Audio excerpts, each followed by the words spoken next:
ఈ programme organise చేసినందుకు. మీ అందరికీ తెలుసు, మనం రీసెంట్ డ్రగ్స్పై దండయాత్ర ఫస్ట్ పార్ట్ కంప్లీట్ చేసుకున్నాం. ఫస్ట్ పార్ట్లో అవేర్నెస్ మీద ఫోకస్ చేశాం. ఆఫీసర్స్ 500 కిలోమీటర్స్ 30 రోజుల పాటు సైకిల్పై తిరిగి అవేర్నెస్ చేశారు. దాని సిపి గారు ఇప్పుడు డ్రగ్స్పై దండయాత్ర పార్ట్ 2 స్టార్ట్ చేశారు. దీంట్లో ముఖ్యంగా మన డ్రగ్ టెస్టింగ్ కిట్స్ ఇంట్రడ్యూస్ చేయడం జరిగింది.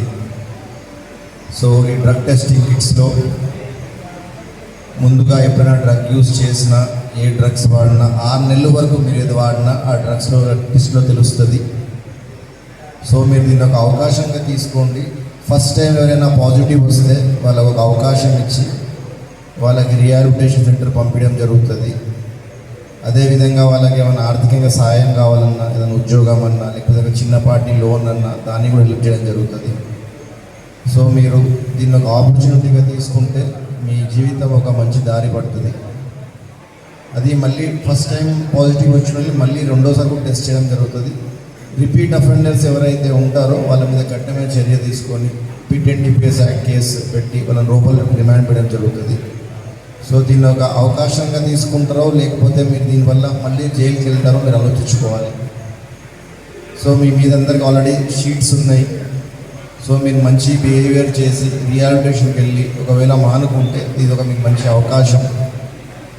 రెండో విషయం ఏంటంటే, ఇప్పుడు ఈ డ్రగ్ టెస్టింగ్ కిట్స్ అనేది ఒక రోజు చేసి 2 రోజులు చేసి ఆపేది కాదు.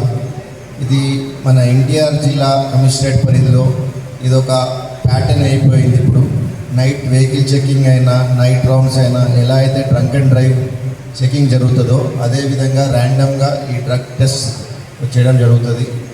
ఆ మూమెంట్లో స్పాట్లో దొరికితే ఇది ఒక సైంటిఫిక్ ఎవిడెన్స్ కాబట్టి ఇమీడియట్గా రిమాండ్ పెట్టడం జరుగుతుంది.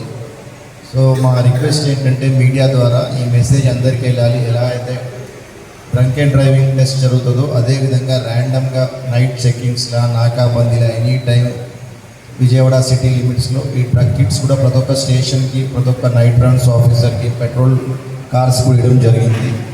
సో అందరూ జాగ్రత్తగా ఉండాలి. మన విజయవాడ సిటీని డ్రగ్ ఫ్రీ సిటీ చేయాలనే డైరెక్షన్లో సీఎం గారు ఇచ్చిన డైరెక్షన్ ప్రకారం సిపి గారు ముందుకు వెళ్తున్నారు. దాని అందరికీ మనం కూడా సహకరించాలని కోరుతూ సెలవు తీసుకుంటున్నాం. Thank you.